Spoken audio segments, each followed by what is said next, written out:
Restoranda 4 dona baqlajonli o'ramani 80 ming so'mga sotayotgan paytda hozir men sizlarga 2 dona baqlajondan shunaqa mazali bo'lgan, shunchagina gazak tayyorlashni o'rgataman.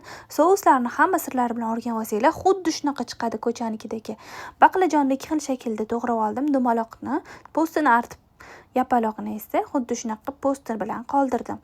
Unga keyin tuxumga solib qovurib olamiz yog'da.